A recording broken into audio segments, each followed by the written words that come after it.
Well, welcome to the Truckers Podcast, FYI. I'm your host, Doug from Ontario, Canada.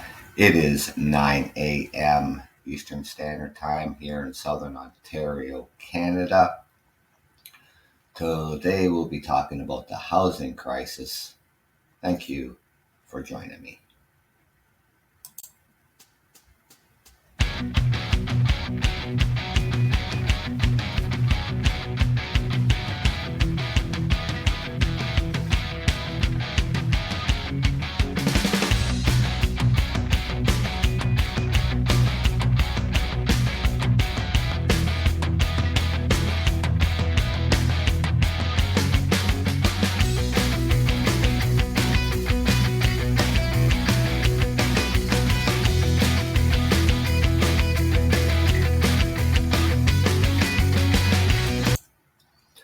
Well, good morning. Thank you for joining me this fine Sunday morning here at 9 a.m. Eastern Standard Time here in Ontario, Canada. I'm your host, Doug. Yeah, boy, I'm telling you, boy, it is a much better day out there than what we had experienced this past week in temperatures. Um, wow, in the minus 20s, here in Ontario, and of course other areas in the eastern provinces experiencing 30 below temperatures in the western provinces. Same thing. The weeks ahead look pretty good, going in the right direction. Temperatures getting up above zero, which is really good. So yeah, so now I wanted to just touch base back on well, I guess a few shows that I did on the housing crisis that we are experiencing here in Canada, all across every single province and territory. Now,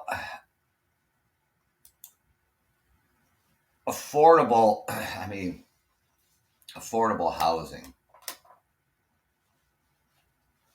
In the city of London, Ontario, where I reside, we had seen the highest increase just in rental units, and it was something an increase of something about 37%. Now, now, so what that means is that um, if we go back 5 years, you could get a 3-bedroom townhouse for about $1,000 a month. That same 3-bedroom townhouse today is anywhere from $1,800 a month to $2,000 a month. Affordable, adequate housing is a core necessary for everybody. Now, here in Ontario, Canada, we're one of the wealthiest jurisdictions in the world. And there are still many Canadians who do not have access to adequate and affordable rental housing. And there appears to be several reasons for this, obviously, including a shortage of the housing supply. And it's not just, like the townhouses, stuff like that. It is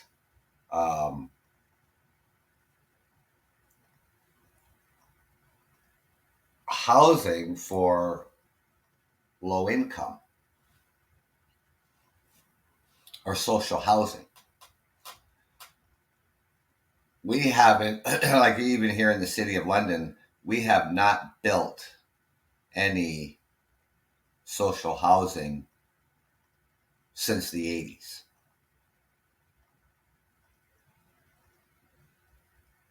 The waiting list for social housing is anywhere from 7 to 8 years. Now, if people who need social housing and they need a unit for a disability, that's anywhere from 10 to 12 years waiting list.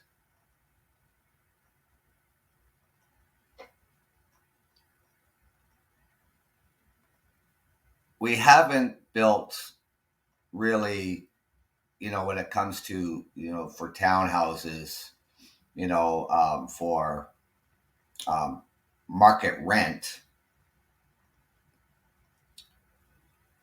We really haven't, built on that for some time. And so, with when it comes to landlord and tenants, it's the difference. The landlords, obviously, they have seems to have more rights than the tenants do. Social housing, when properly funded and operated, has been very effective way to meet the basic housing needs. However, issues with respect to social housing programs have resulted in a chronic housing shortage for low-income individuals, like I said, and families.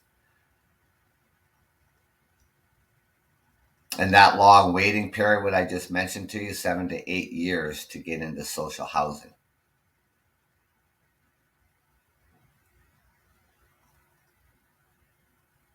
And there's also the concerns with the allocation of social housing. And here, a couple of examples here. Waiting lists may be divided based on whether a person is on social assistance or can afford the market rent. Waiting lists has had a negative impact on those who may or the more urgent need for social housing, and large families may have an even harder time since the larger units are even more difficult to obtain and are denying or revoking social housing subsidies, and the limited options to appeal also is a concern.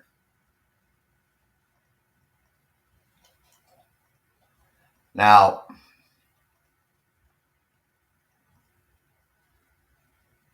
wages, of course, come into effect. People who are on a disability,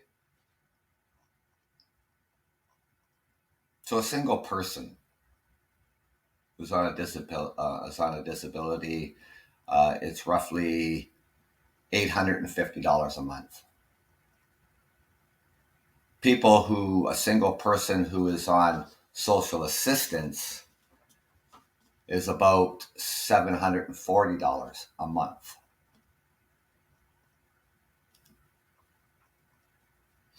Minimum wage here in Ontario, and that varies across every province and territory, minimum wage is $15.50 an hour.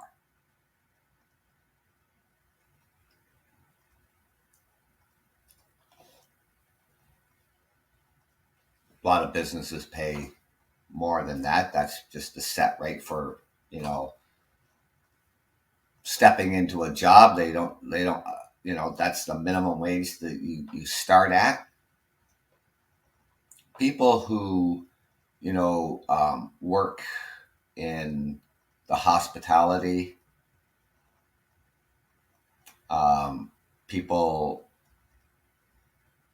who work for, small business,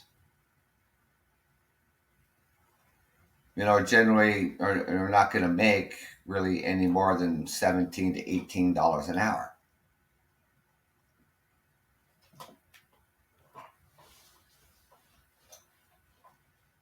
With rents on the increase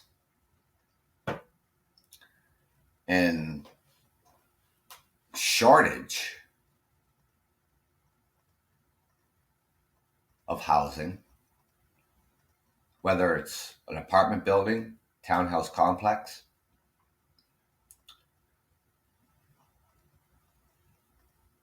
today it's even harder for people to even buy a house. The average cost is about $650,000.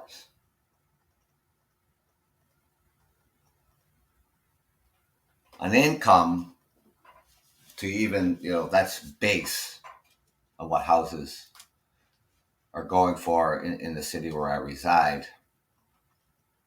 You would have to be making about $150,000 a year.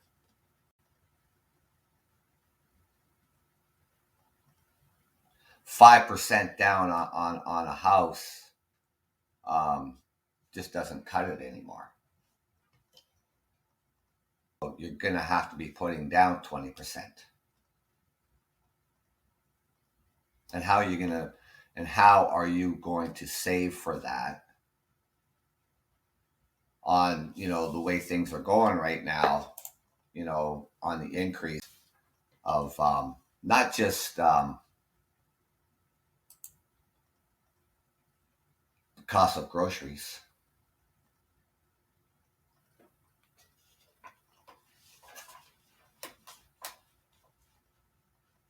For a lot of people,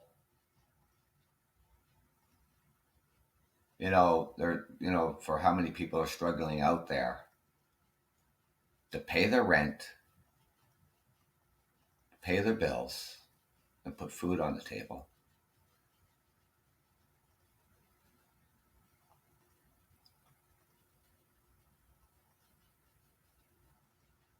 A lot of people are living,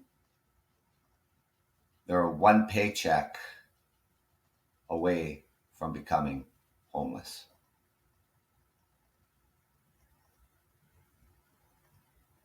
And that can start with an illness, loss of job, an accident. Could put you into a position where you become homeless.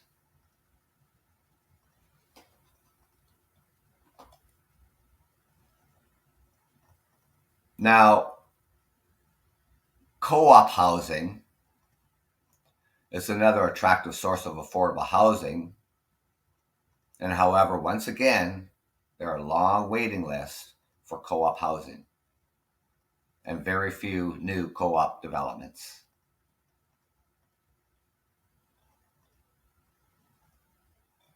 And of course, all the barriers in establishing new affordable or supportive housing that would provide accommodations, identifying by those with disabilities, low-income persons, newcomers to Canada, Aboriginal persons, and youth.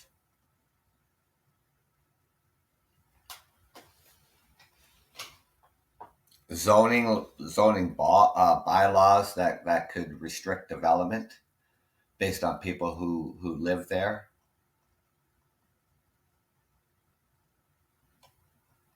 Now, the Ontario government,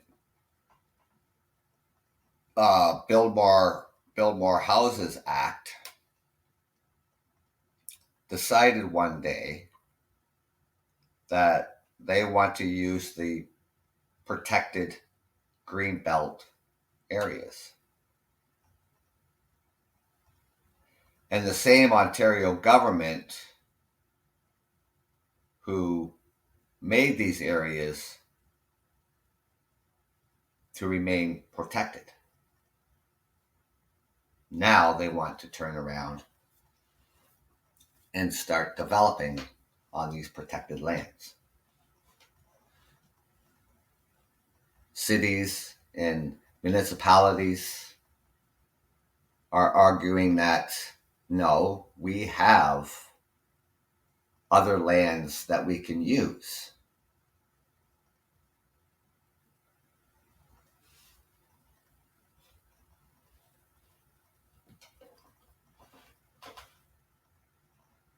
What is going to be affordable?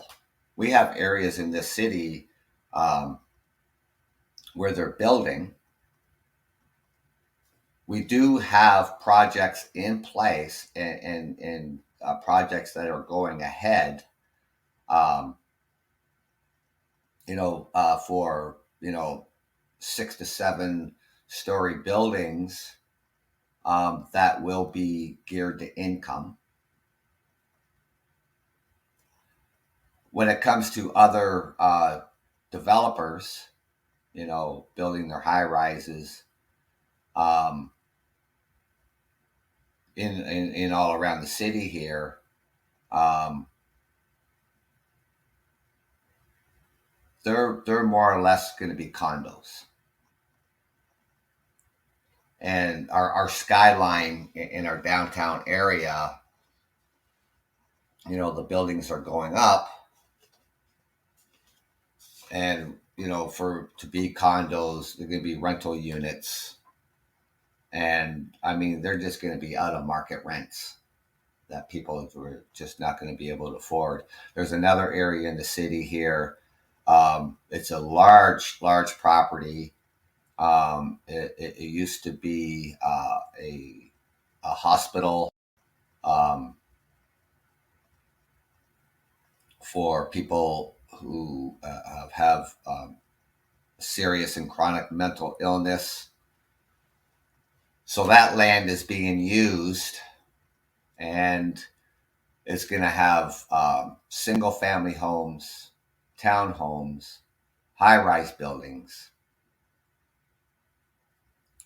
and nothing mentioned about geared to income or affordability for those people who otherwise can't afford market rent. There's another area in the city, and only partial of this building remains standing, and it's just nothing but an eyesore.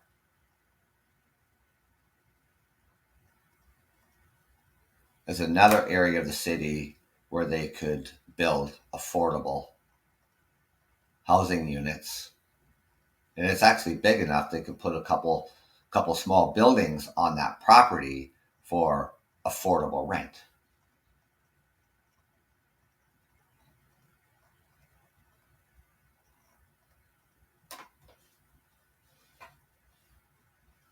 Now,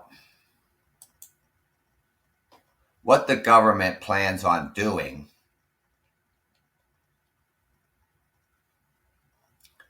making housing more affordable.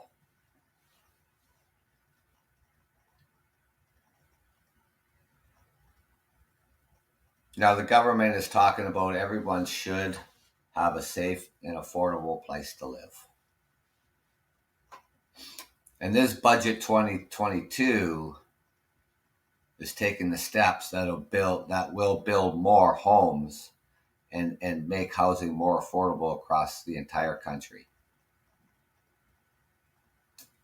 Starting with putting Canada on the path to double our housing construction over the next decade, helping Canadians buy their first home, protecting buyers and renters, curbing the unfair practice that drive up the housing prices. Now, what was happening there was, so these new developments, townhouse condos, what was happening was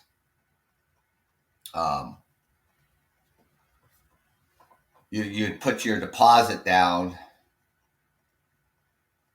and then the builders will come back and say, no, we want more money.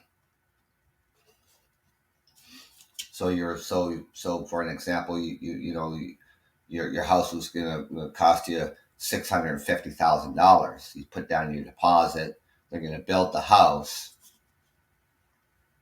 and then they come back and say, "Oh, everything's gone up in price, lumber, all this stuff, stuff like that. We want another $100,000."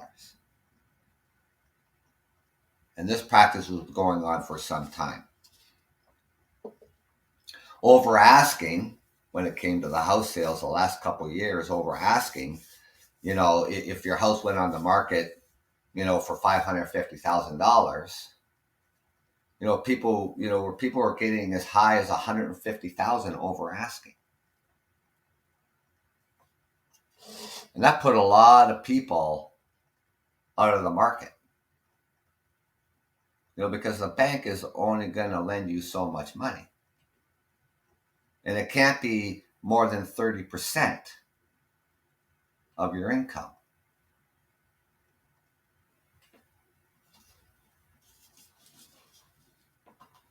So that started this practice that drove up the price of housing with these builders. Continuing to fight homelessness and support housing affordability, in particular for the most vulnerable, and addressing the housing needs for the indigenous people.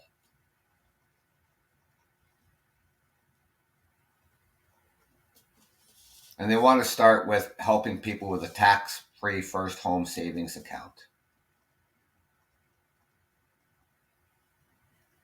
And as the home prices climb, so does the cost of a down payment, which represents a major barrier for many looking to own a home.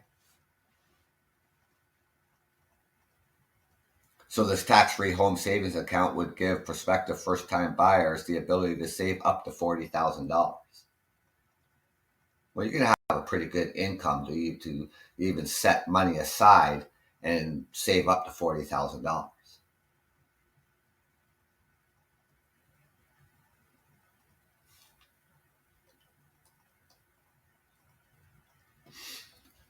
They want to launch a new housing acceleration fund.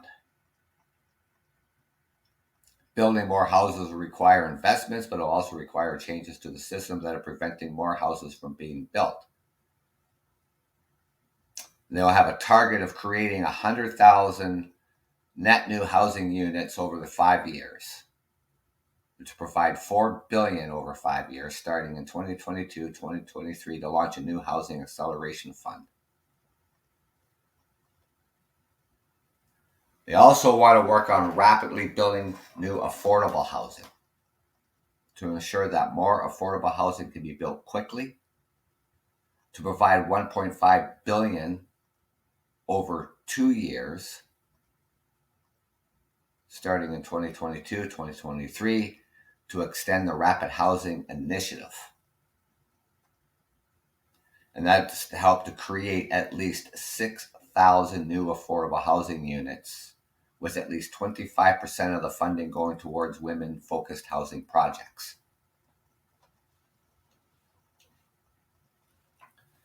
There is a ban in effect right now on foreign investment in Canadian housing. So the foreign money has been coming into Canada to buy residential real estate, fueling the current concerns about the impact on the costs in the cities like Vancouver and Toronto, and worries about Canadians being priced out of the housing market in cities and towns across the country.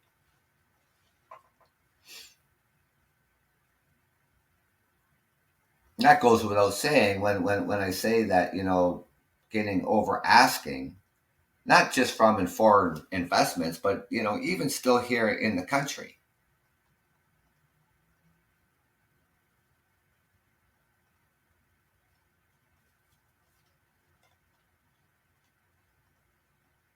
Supporting rent-to-own projects.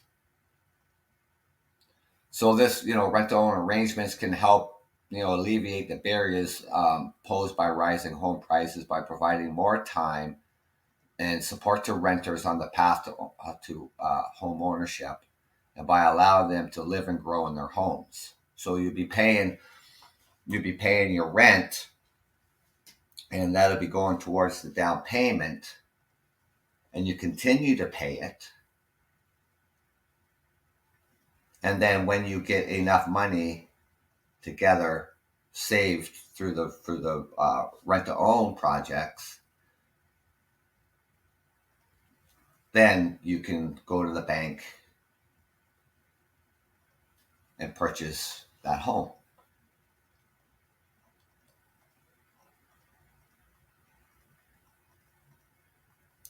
Now, of course, the cooperative housing development. The co-op housing, like they said, is another good initiative for people to rent,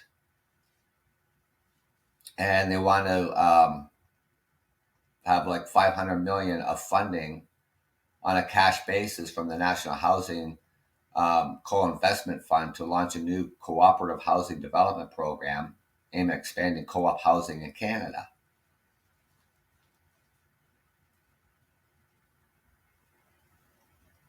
And of course, investing in housing for the indigenous communities, so they have access to safe and affordable housing is critical to improving the health and social outcomes and to ensuring a better future for these communities and the children on building on more than 2.7 billion to support housing in the indigenous communities. And this 2022 purpose is to provide 4.3 billion over 7 years towards improving and expanding the indigenous housing in Canada. They're spending a lot of money here. Like 2.4 billion over 5 years to support First Nations housings on reserves. 565 million over 5 years to support housing in self-governing and modern treaty holder First Nations communities.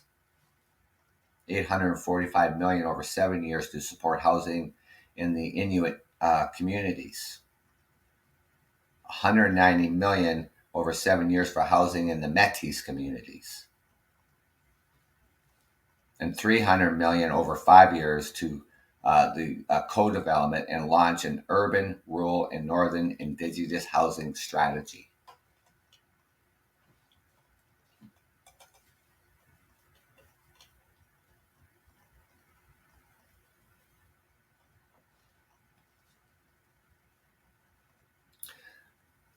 We're also talking about the direct support for housing and like for the support for those in housing need. And the Canadian housing benefit with provinces and the territories of a joint funding of 4 billion over 8 years to provide direct financial support to Canadians who are experiencing housing needs.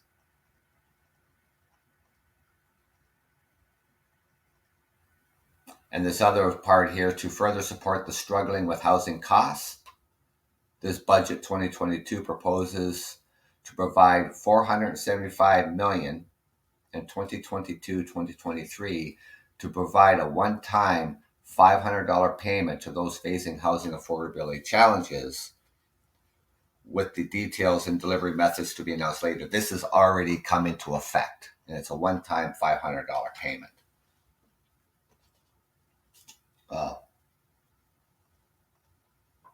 To help you pay your rent. You do whatever you want with that money. It's tax-free. You don't have to pay it back.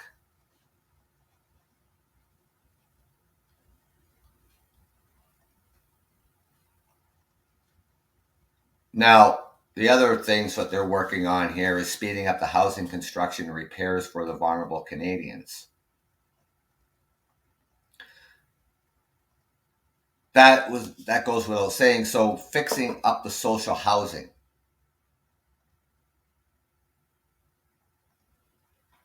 all the work that needs to be done there as well. And there's a project they're working on in the southeast part of the city in the social housing, and part of them they're going to tear down, and they're going to put up a couple of housing apartments as well on that property, creating more housing in that perspective.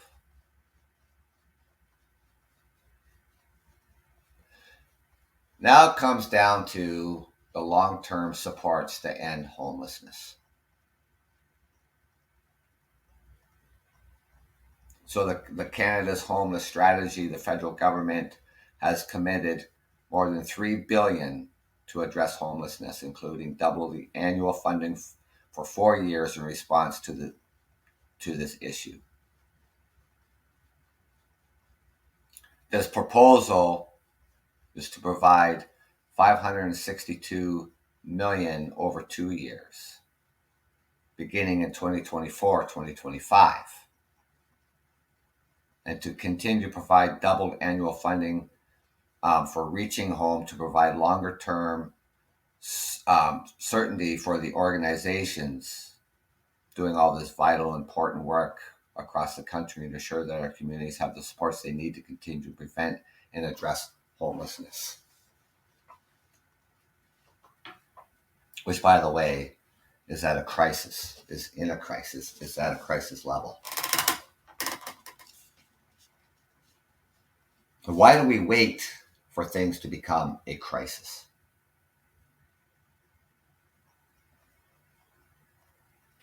And then act? It's been a problem for decades. Yes, we have the homeless shelters. We have the other supports out there.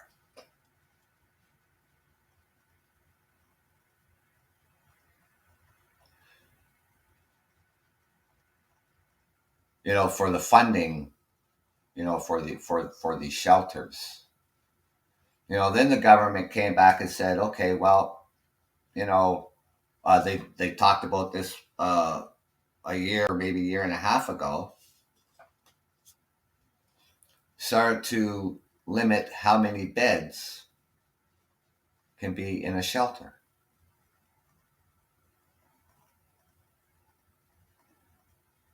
And they limited it to 50 beds per shelter.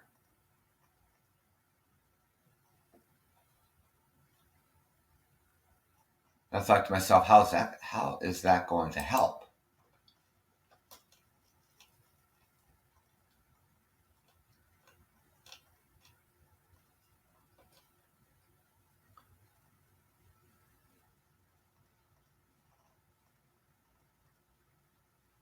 With the price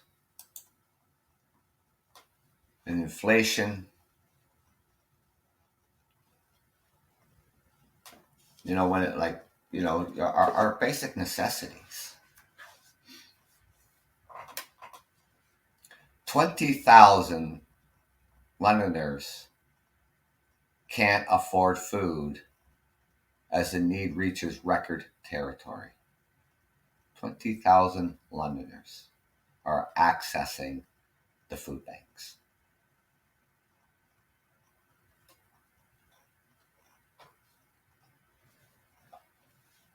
$20,000 can't afford food. A benchmark of need of the London Food Bank. And this is, to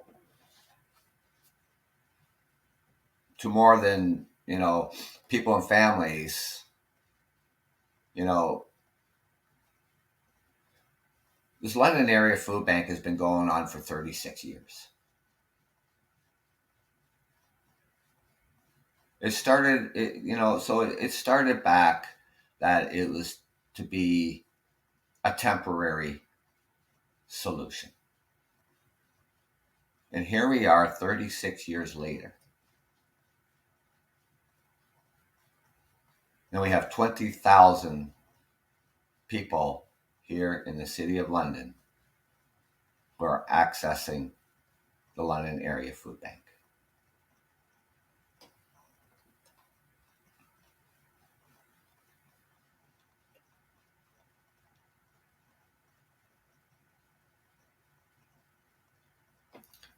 Now,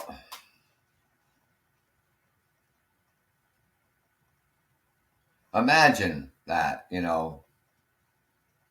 servicing 20,000 people to help every single month. And the generosity of Londoners, supporting it. Thanks to everyone who is doing that.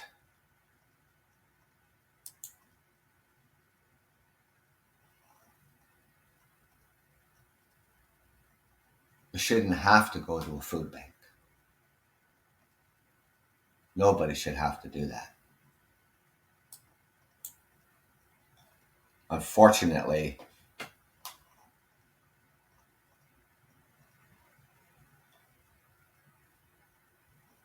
it's happening.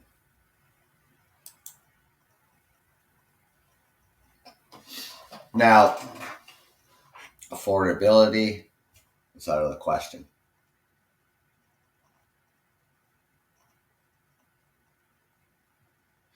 Now, on an annual basis here in the City of London alone, there are 2,600 people searching for emergency shelters.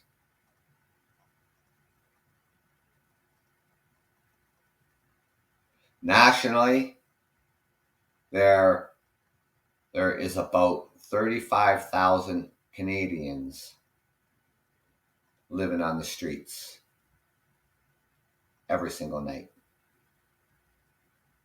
35,000 Canadians living on the streets every single night.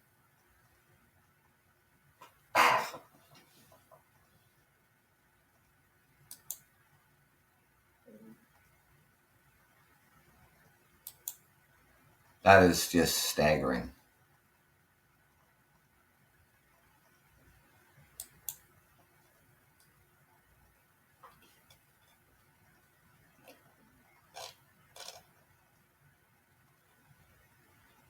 I mean, you look around. I mean, I go around the city. It's not like the homeless population is not like they're just designated into one area of the city.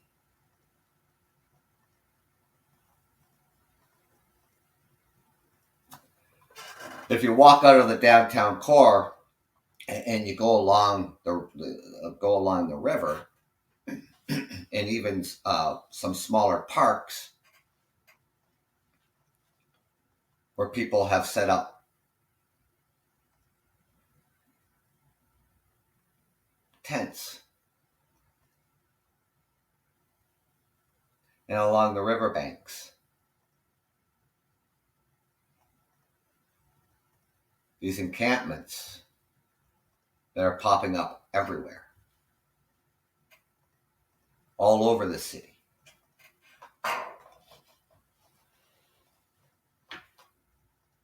All the supports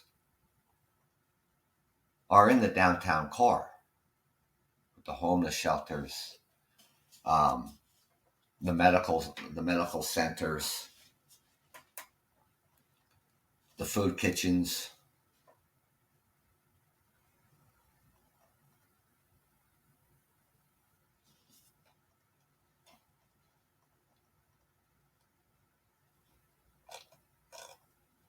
And for some, it has to do with addiction.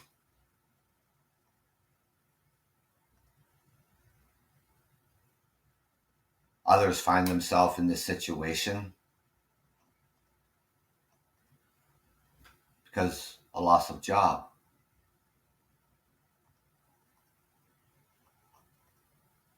Could be domestic.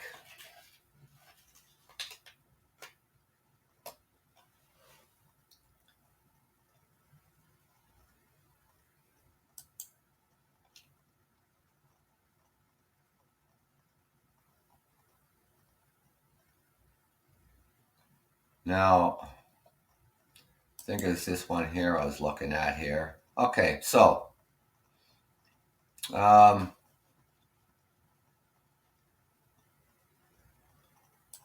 I think this is the one I was looking at earlier before I came on here.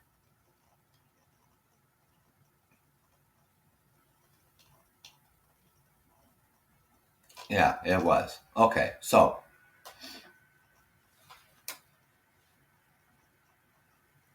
people, staying in the city's homeless shelters stay for longer than they did 5 years ago. And this number of people who are chronically homeless without a steady place to stay for more than 6 months.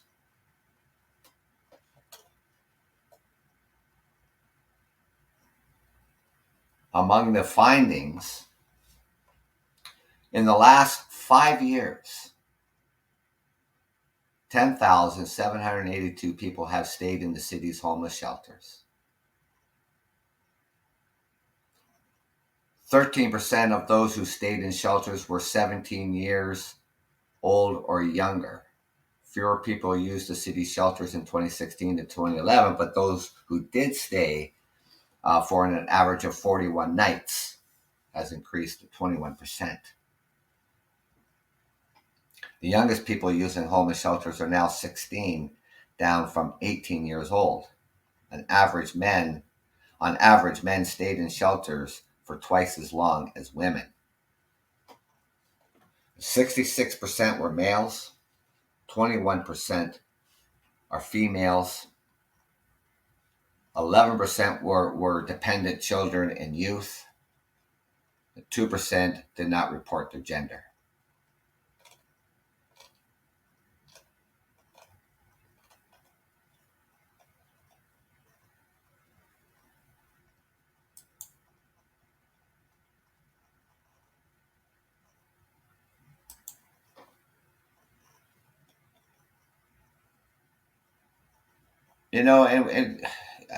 I sit back some days and I wonder, and I think to myself, how did we even get here? How did we even allow it to become a crisis?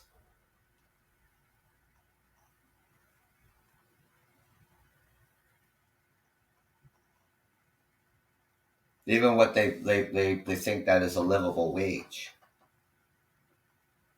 A couple of years I talked about livable wage, and so 2 years ago, it went by, um, cities across Canada, from the three most expensive cities to live in, Vancouver, Toronto, and Montreal. So that it varied across the country. What's a livable wage?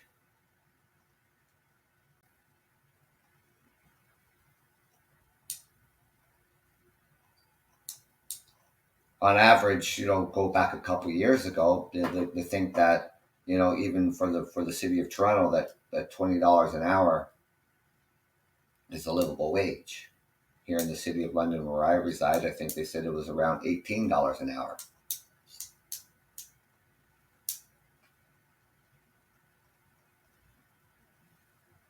I mean, that's not feasible.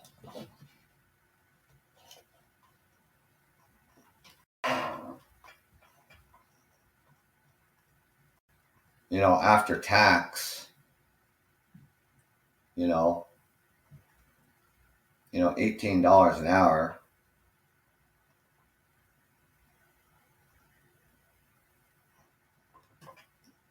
It's $144 a day times 5 days, 720 a week times 4 weeks is 2,880.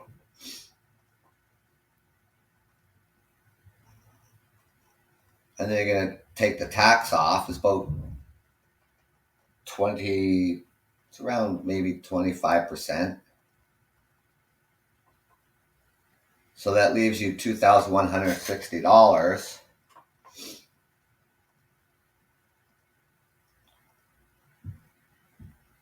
Rent, I'll just say on average $1,500. That leaves you $660.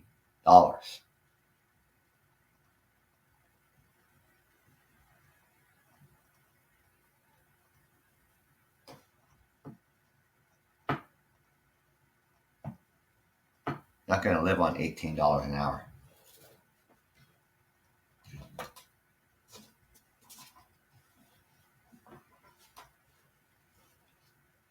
With the price of groceries right now, 1 week, a family of 4, it's about $300.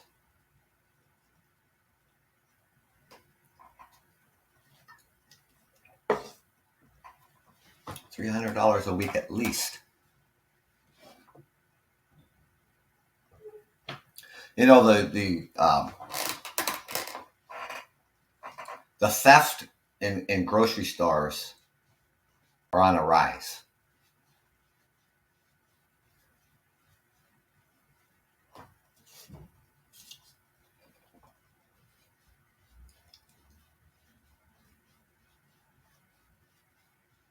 Why should milk cost you over $5? Why should a loaf of bread cost $4?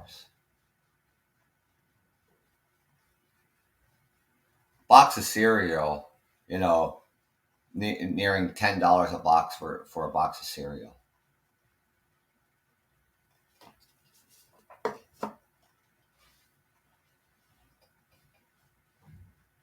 Even eggs are over $3 for a dozen of eggs.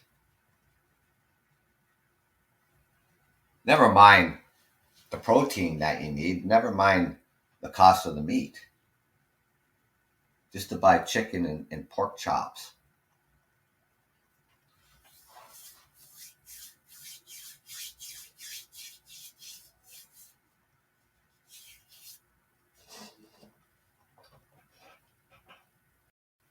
You'd have to be making over $25 an hour.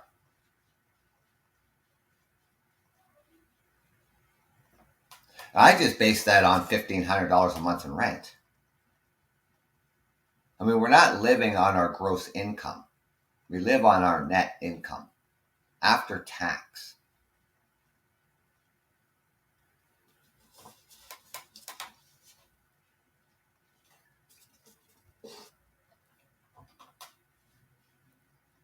$18 an hour after tax, you pay your rent, leaves you $660.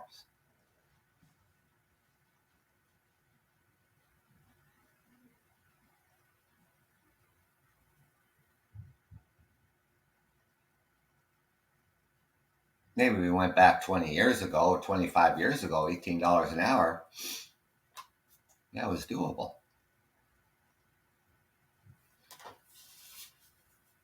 For a 3-bedroom townhouse, it was something around the line of about $7. It went from anywhere from $7 to maybe $800 a month. And even before I bought, I'll go back 25 years ago, I think, rented a 3-bedroom townhouse. It was actually $725 a month. It was cheaper to buy a home. You get a mortgage. Houses, buy a house for, $90,000. Your mortgage was under $700.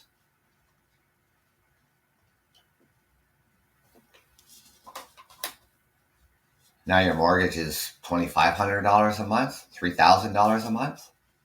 For those who can afford that, that's, whatever.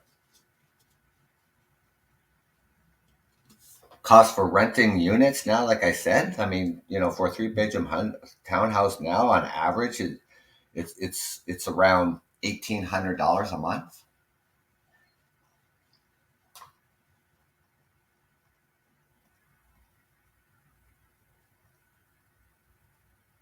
Bank of Canada, raised the interest rate. Interest rates now, I think it's sitting at 4.5%. Never seen anything like that in 40 years.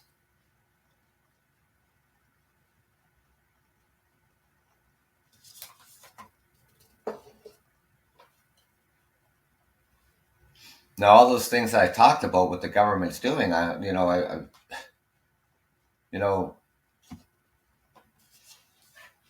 hope they're going to do it.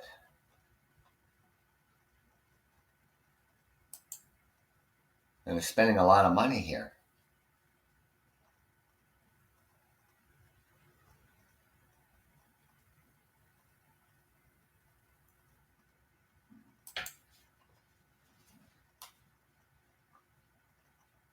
Like I said, 60% of London's homeless are chronically homeless. 60%.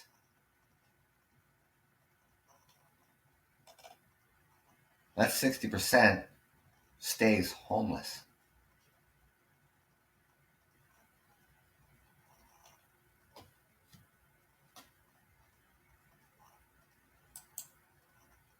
And never mind the hidden homeless. Can't count that because they're hidden.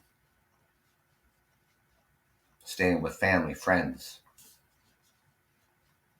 couch surfing, living in their cars.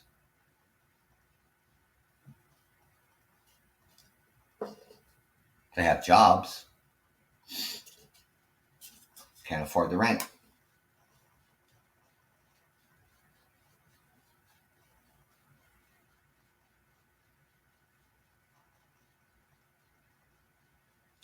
If someone here, here's an example when it comes to landlords and things like that. So they're renting a unit, just for an example, say it was $1,000 a month.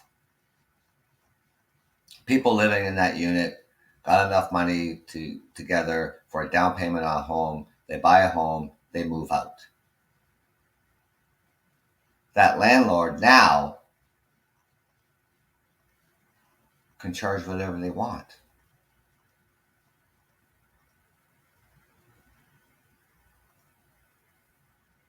They don't have to go to the landlord's tenants board to get an increase when someone moves out of the unit.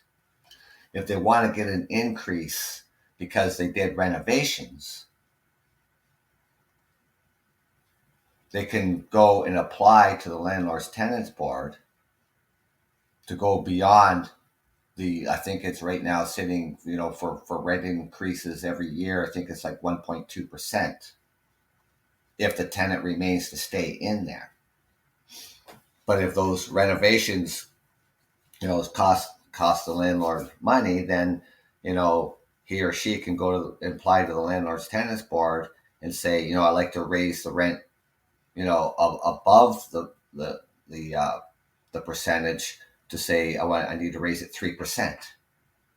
They have to apply for that. They just can't do it.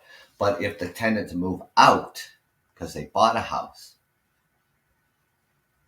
then the landlord, that $1,000 a month rent, now that landlord doesn't need to go and apply to have it increased. He can take that and he can increase it another $500, $600, $700.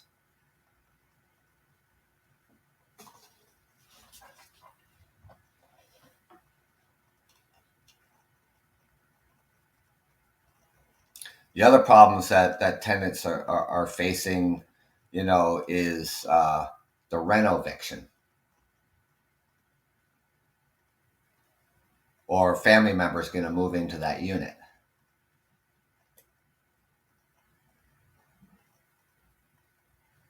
Now, when it comes to reno evictions, that tenant that is there, they get, that first choice of staying. But then how much is that rent going to go up? Well, like I said, he's got to apply to have that whatever to go up over that set rate. And if he gets it, can you afford it?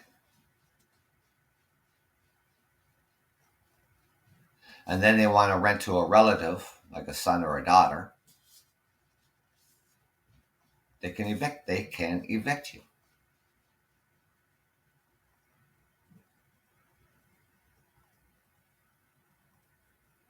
Now, whether they actually are saying that's what it's for, that's another thing. They could be saying they're going to rent it to a son or a daughter or stuff like that just to get you out of there so they can increase the rent and get more money.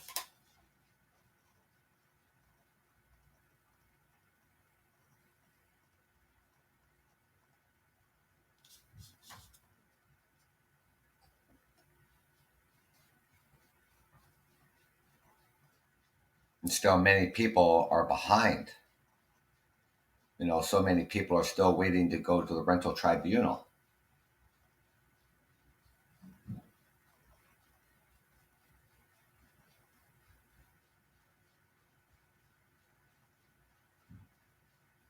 And the wait list, like I was saying, for social housing, 7 to 8 years, and even longer if the individual family needs, a disability unit, and that goes anywhere from 10 to 12 years.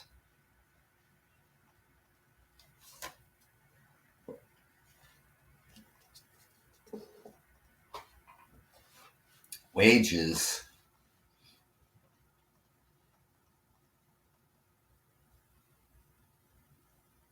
are still too low.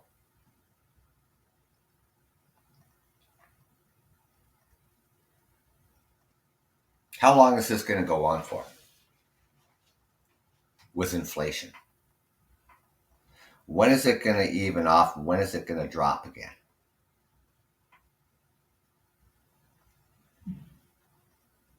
I don't think anybody knows that answer.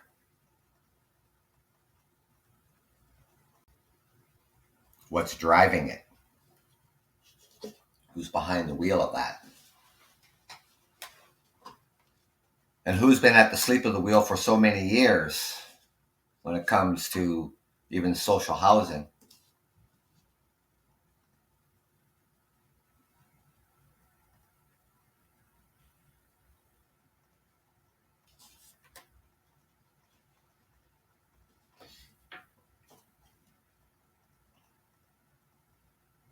$35,000 Canadians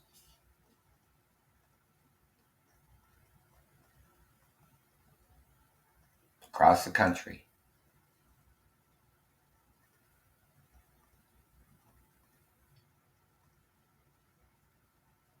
are homeless.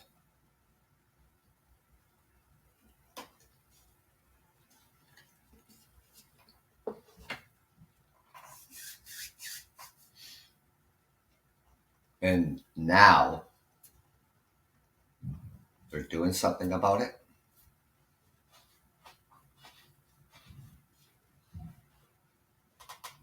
Well, that's good.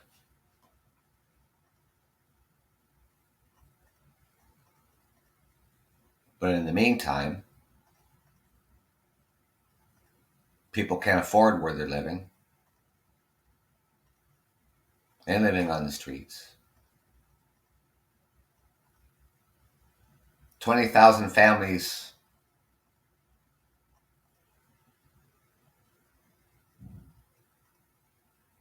are using the food banks.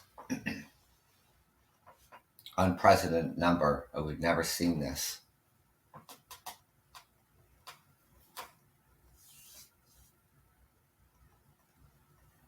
These are serious, serious issues.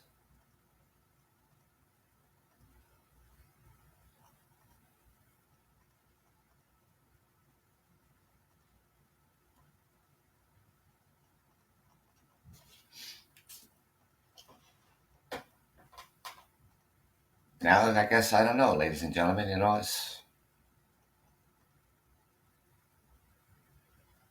it's a wait and see.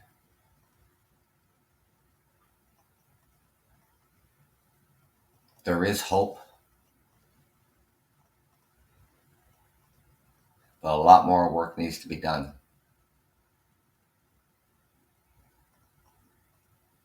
So I want to thank you for taking your time out this morning to come here on the Truckers Podcast. I appreciate that.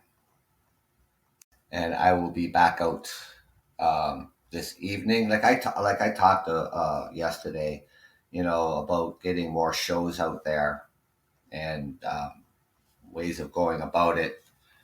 A couple weeks back, I started, thought, okay, I'm going to do a show every evening.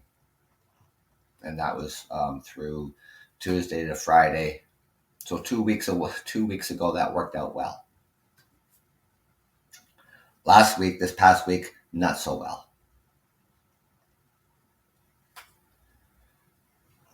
So it was almost like a hit and miss. So for me, because the type of occupation that I do, driving transport, is better for me and my listeners, you. Like I do Saturday morning shows, Saturday evening, Sunday morning, Sunday evening, and that gets 4 shows in for the week.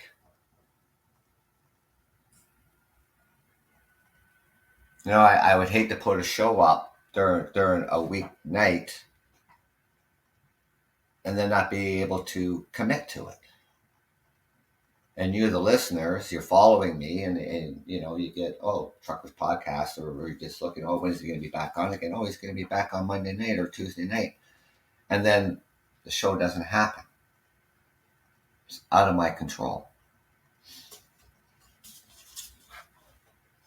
I don't want that. I don't want that to happen.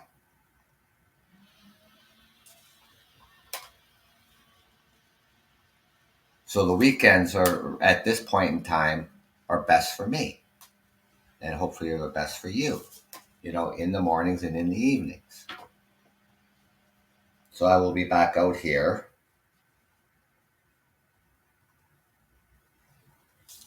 at 8 p.m. to do another show. I hope you can join me for that. And if you can't, I understand.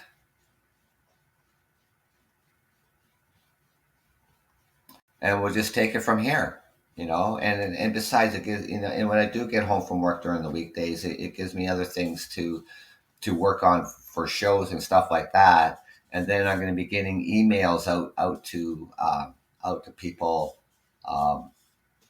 to come on as guests and talk about the important issues that are going on and stuff like that. Even yourself as listeners,